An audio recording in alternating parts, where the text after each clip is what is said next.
Hello guys, welcome back to my new video.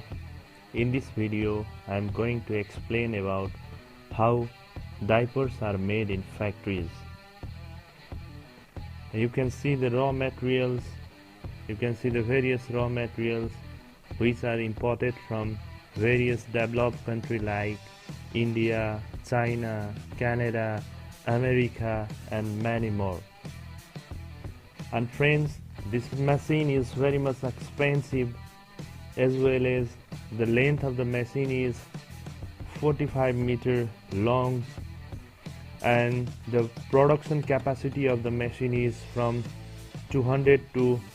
600 diapers per minute, and this machine is fully automatic